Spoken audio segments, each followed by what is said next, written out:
Sallallahu ala Muhammad sallallahu alaihi wasallam sallallahu. Bismillahirrahmanirrahim. Assalamualaikum warahmatullahi wabarakatuh. Alhamdulillahirabbil alamin wa bihi nasta'inu ala umuri dunya waddin. Wassalatu wassalamu ala asrofil anbiya'i wal mursalin wa ala alihi washabihi ajmain. Bismillahirrahmanirrahim. Subhanaka la ilma lana illa ma 'allamtana innaka antal alimul hakim. Allahumma raditu billahi rabba bil islam dinan wa bi muhammadin nabiyyan wa rasulah. Rabbi zidni ilma warzuqni fahma amin ya rabbal alamin. Baik, pada video kali ini kita akan membahas mengenai pendahuluan statistika dan probabilitas mulai dari konsep dasar, kemudian nanti kita mulai masuk ke populasi dan sampel. Ini sebagai materi minggu pertama untuk mata kuliah statistika dan probabilitas. Baik.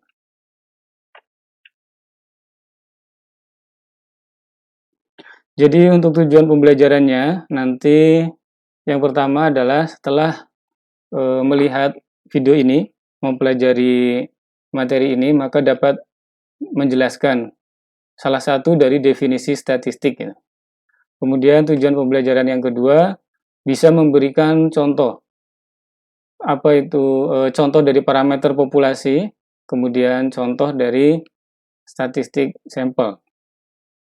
Dan tujuan pembelajaran yang ketiga yaitu dapat mengklasifikasikan suatu variabel, apakah itu termasuk kategori kuantitatif, kualitatif. Kemudian setelah itu juga mampu mengkategorikan apakah itu berupa nominal, ordinal, atau interval, rasio. Ini adalah tujuan pembelajarannya. Baik, apa itu statistik? Salah satu definisi statistik mengatakan bahwa statistik adalah suatu studi yang mempelajari bagaimana cara mengumpulkan, mendapatkan, kemudian mengelola, menganalisa, dan menginterpretasikan suatu informasi numerik dan data. Data dan informasi numerik. Sementara definisi yang lain yaitu tidak hanya bagaimana mencari, mengumpulkan, kemudian menganalisa dan menginterpretasikan, tetapi statistik itu menjadi satu bahan yang dapat digunakan untuk sebagai dasar ketika akan mengambil suatu kesimpulan dalam kondisi yang belum dapat ditentukan atau dipastikan. Jadi suatu ilmu, teknologi yang dapat mengekstrak suatu informasi dari data sehingga informasi itu dapat dijadikan dasar pertimbangan untuk memutuskan sesuatu. Ya, sehingga statistik itu dapat digunakan untuk membantu dalam membuat keputusan. Nah, di sini ada link tautan yang dapat dilihat nanti untuk melihat definisi menurut Cambridge, Dictionary Cambridge, Kamus Cambridge, kemudian yang ada di Stanford. Nah, contoh kasusnya, misalkan selama tahun 2019 kemarin di MUI DIY melakukan pengumpulan data, kemudian mengorganisasi dan menganalisa, kemudian melakukan interpretasi dari data-data umat beragama. Data dan informasi numerik mengenai umat beragama. Jadi data umat beragama, agamanya, ibadahnya, tempat ibadah, kemudian problem keagamaan, data tokoh agama, organisasi, dan lain sebagainya. Nah, informasi-informasi tersebut kemudian dikumpulkan dan dianalisa. Kemudian dilakukan interpretasi terhadap data tersebut. Nah, maka itu adalah contoh dari bagaimana kita mengumpulkan statistik dari suatu kasus tertentu. Apabila semua data didapatkan dari keseluruhan populasi, nah maka itu kita akan mendapatkan parameter. Sedangkan apabila kita mengambil sebagian sampelnya, maka kita akan mendapatkan statistik dari sampel tersebut. Nah, dari data dan informasi tersebut, kemudian MUI DIY itu memutuskan program mana yang akan dilakukan. Nah, maka pada kalimat selanjutnya tadi, itu kita sudah masuk pada pemanfaatan statistical inference untuk membantu bagaimana mengambil keputusan tertentu. Kemudian kita mengenal ada istilah individual dan ada istilah variabel. Nah, tentu istilah individual ini berbeda dengan istilah individual di luar statistik ya. Jadi misalkan kita mengenal individual itu disebut sebagai person tertentu, orang tertentu. Nah, individual dalam statistik itu bisa berupa ya people bisa, tetapi tidak terbatas hanya itu, objek juga bisa termasuk ke dalam yang disebut dengan individual dalam istilah statistik ini. Contohnya bisa berupa 5 orang, 5 laporan, 5 catatan, 5 data, dan lain sebagainya. Nah, sementara variabel itu adalah karakteristik dari individu tersebut yang dapat diukur, diamati. Nah, contohnya tadi individualnya ada berupa orang. Maka variabelnya dapat berupa umur dari orang tersebut, tinggi orang tersebut, berat badan dari orang, kemudian tempat lahir orang tersebut, kemudian pekerjaan dan lain sebagainya. Kemudian 5 laporan itu bisa berupa variabelnya adalah misalkan itu adalah laporan tugas akhir. Maka variabelnya bisa berupa judul laporan tugas akhirnya, kemudian nilainya, mahasiswa yang mengerjakannya, dosen pembimbingnya, dosen penguji, tahun laporan itu diterbitkan, dan lain sebagainya. Kemudian record, catatan, contohnya catatan diagnosa ini. Catatan diagnosa atau 5 catatan ini adalah catatan pembimbingan skripsi misalkan. Atau data catatan mengikuti seminar. Nah, itu adalah variabel-variabelnya. Contoh dari individual dan variabel pada kasus tadi, MUI DIY, yang berupa data keumatan, individualnya adalah kecamatan, sementara variabelnya adalah persentase problem keagamaan di kecamatan, di suatu kecamatan, itu adalah variabelnya. Atau pada kecamatan, variabelnya adalah jumlah rumah ibadah agama tertentu di kecamatan tersebut. Kemudian bisa juga adalah jumlah organisasi di kecamatan tersebut. Nah, itu adalah variabel-variabelnya. Individualnya rumah ibadah, variabelnya ada kapasitas jamaah di rumah ibadah tersebut, kemudian agama rumah ibadah tersebut untuk agama apa, kemudian tahun berdiri rumah ibadah tersebut, kemudian apakah sudah berizin atau belum, sudah memiliki MB atau belum, dan lain sebagainya. Nah, itu hubungan antara individual dan variabel. Nah, untuk mengasah pemahaman mengenai individual dan variabel, silakan dicari contoh yang lain. Contoh individual, kemudian variabelnya apa. Nah, apabila masih kebingungan, dapat diulang, dipahami lagi, atau bisa mencari referensi sumber lain untuk memahami.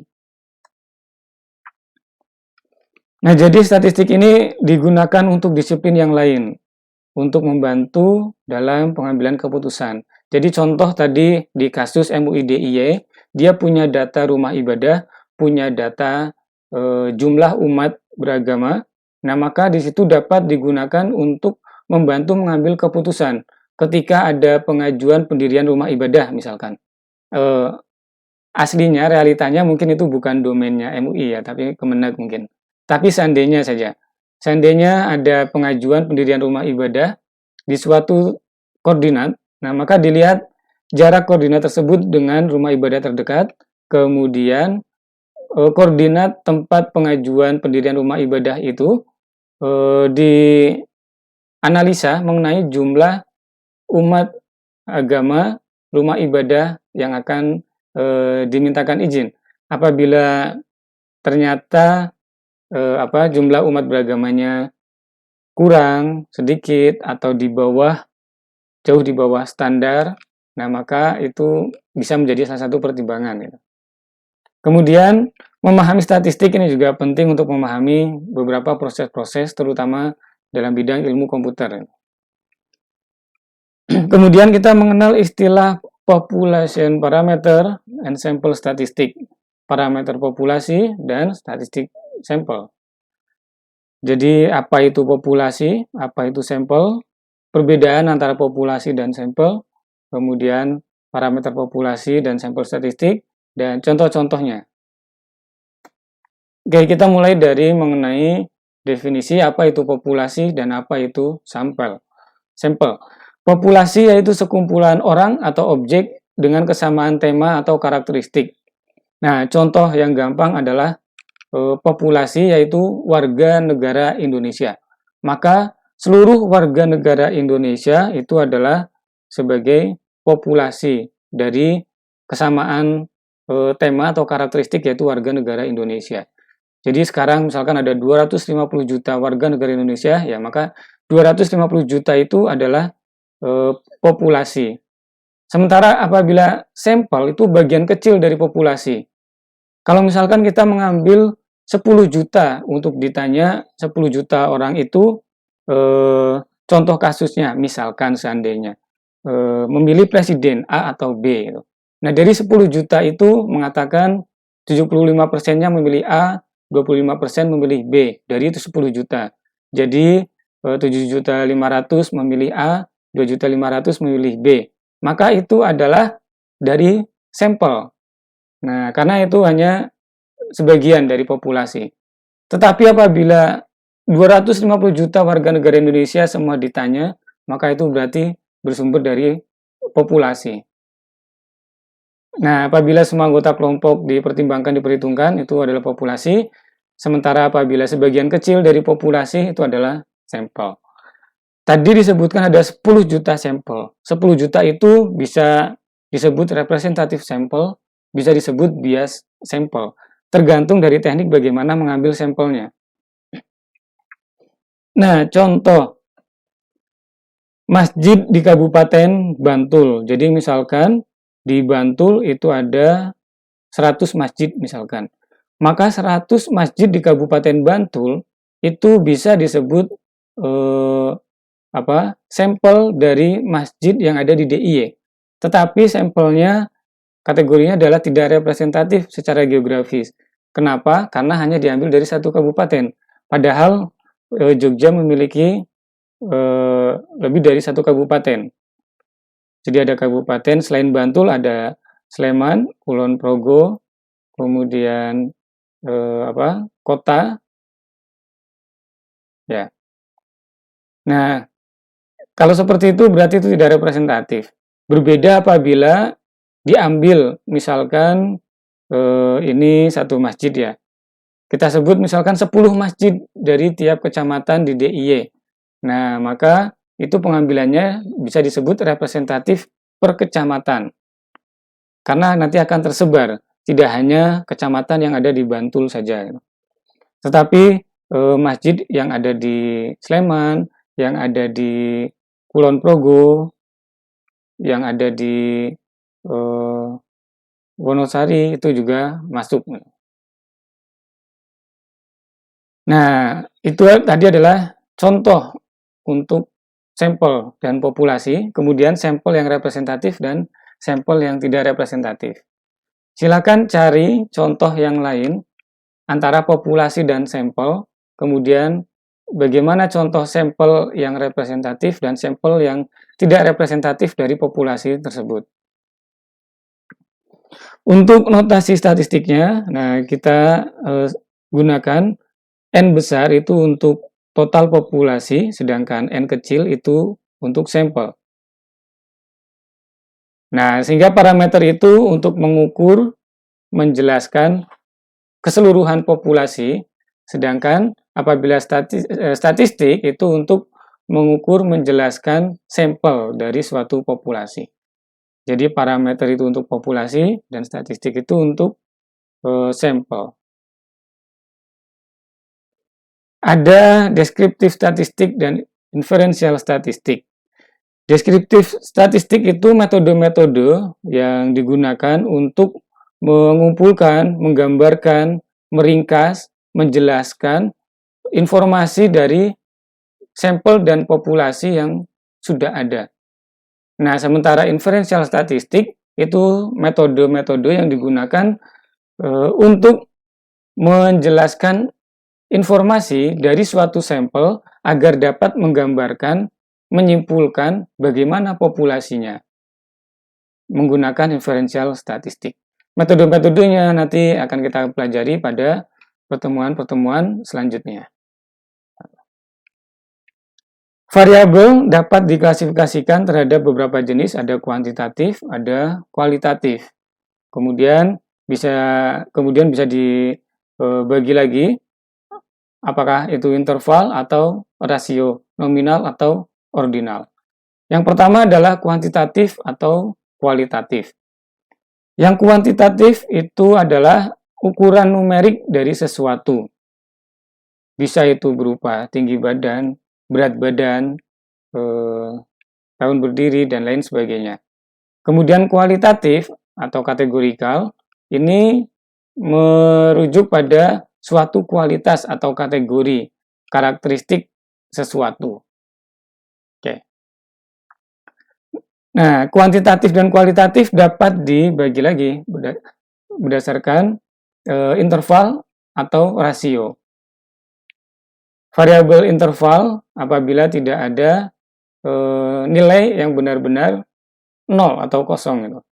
Sementara rasio itu memang ada nilai nolnya. Contoh yang interval itu adalah tahun berdiri. Jadi misalkan tahun berdirinya masjid 1900 sekian, 2000 sekian. Apabila ada suatu bangunan, bukan masjid ya, bangunan didirikan 0 Masehi. Nah, bukan berarti 0 itu tidak ada, tetapi ya tahunnya tahun 0 Masehi misalkan. Atau contoh yang lain adalah suhu. Ada suhu 100 derajat Celcius, 50 derajat Celcius, ada suhu 0 derajat Celcius. Suhu 0 bukan berarti tidak ada suhunya, tetapi memang nilai suhunya itu adalah 0. Ada jam pula, jam 05.00, jam 08.50, atau jam 00.00. Jam 00.00 itu juga bukan berarti tidak ada jamnya. Sementara rasio itu memang ada nilai nolnya, kosongnya. Contohnya jumlah perpindahan umat beragama. Jadi misalkan tahun 2019, jumlah umat yang berpindah agama dari agama ke Islam misalkan ada 150 orang. Berarti jumlahnya ada 150. Kemudian perpindahan umat beragama dari misalkan Buddha ke Hindu, nilainya 0. Ya berarti memang tidak ada yang berpindah gitu. Nah, itu perbedaan antara interval dan rasio. Contoh lain rasio adalah tinggi badan. Tinggi badannya 170 cm, 150 cm. Nah, tinggi badannya 0 berarti itu memang nilainya 0 gitu.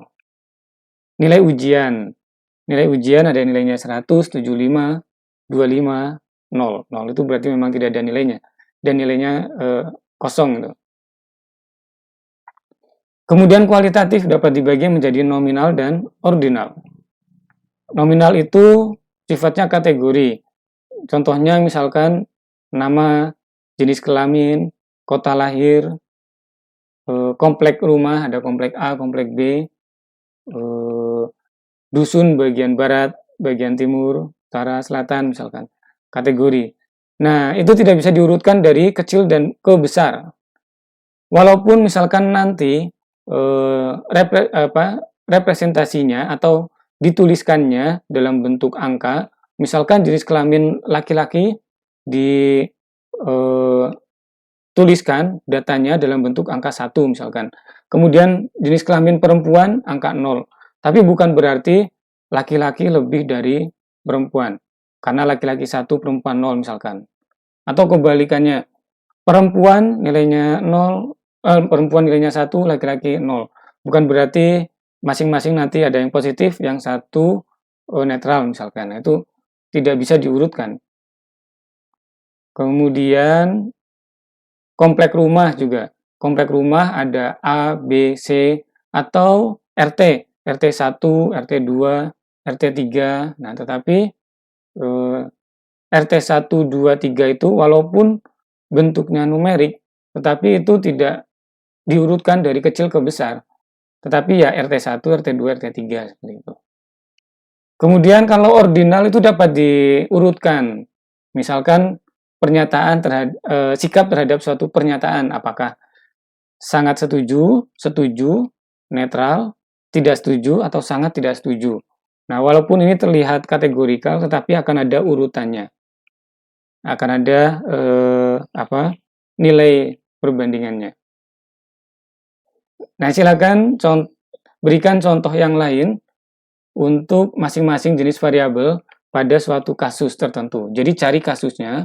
Kasus itu nanti memiliki variabel apa saja, parameter apa, variabel apa. Nah, kemudian tentukan beberapa variabel sehingga masing-masing jenis variabel itu ada contohnya. Baik yang nominal, ordinal, interval, rasio, itu ada contohnya. Nah, silakan cari kasusnya. Baik, sebagai pendahuluan, populasi, sampel, klasifikasi variabel, kemudian ada deskriptif dan inferensial statistik. Itu tadi masuk kategori ini di pendahuluan. Baik, untuk minggu pertama kita cukupkan sekian, ini materinya. Apabila ada yang belum jelas, silakan boleh dituliskan komentar, respon di Google Classroom. Kemudian bisa juga dengan coba mengulang lagi videonya, dipahami. Kalau masih kurang, bisa mencari referensi dari tempat yang lain.